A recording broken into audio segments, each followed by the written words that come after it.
Renungan Harian menurut Katekismus Heidelberg dipersembahkan oleh Sinode Gereja Kristus Tuhan. Pertanyaan ke-32, tapi mengapa Anda disebut orang Kristen? Dan oleh karena itu saya mendapat bagian dari urapannya. Bandingkan Kisah Para Rasul 2 ayat 17, Yohanes 2 ayat 28, dan 1 Yohanes 2 ayat 27. Hari ke-81.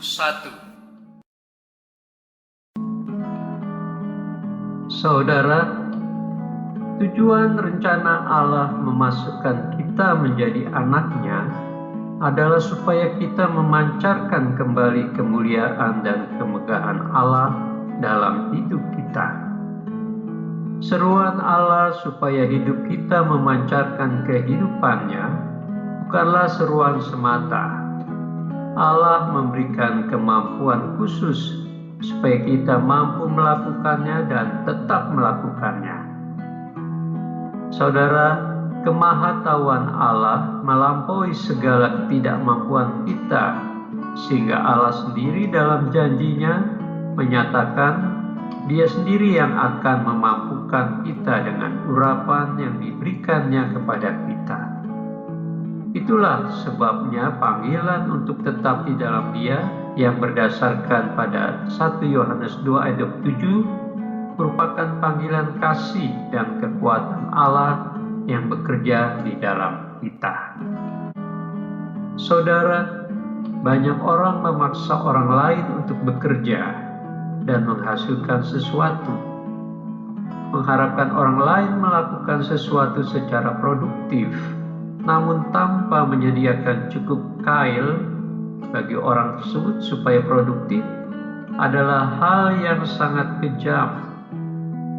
Kalau kita mengharapkan hasil terbaik dari orang lain, kita juga harus memberikan pertolongan supaya orang tersebut bisa melakukan yang terbaik.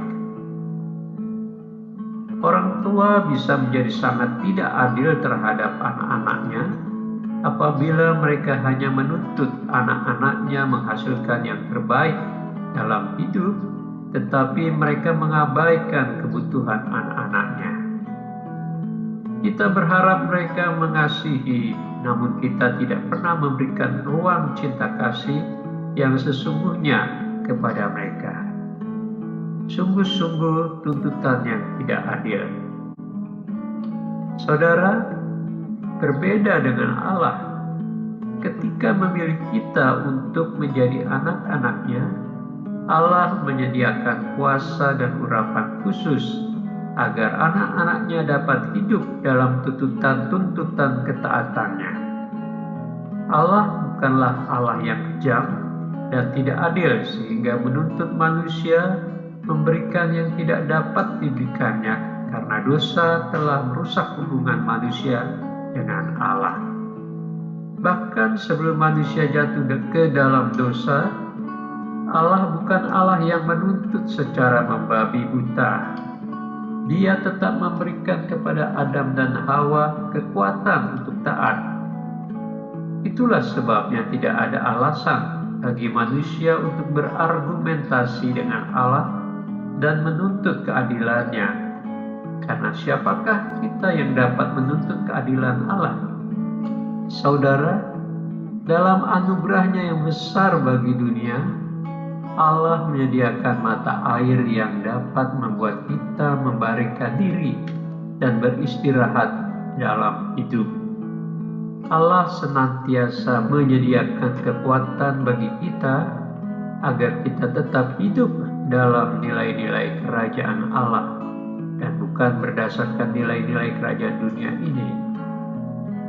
Saudara, kiranya dengan urapan dan kuasa Allah kita terus bergerak maju menuju kota Allah yang kekal.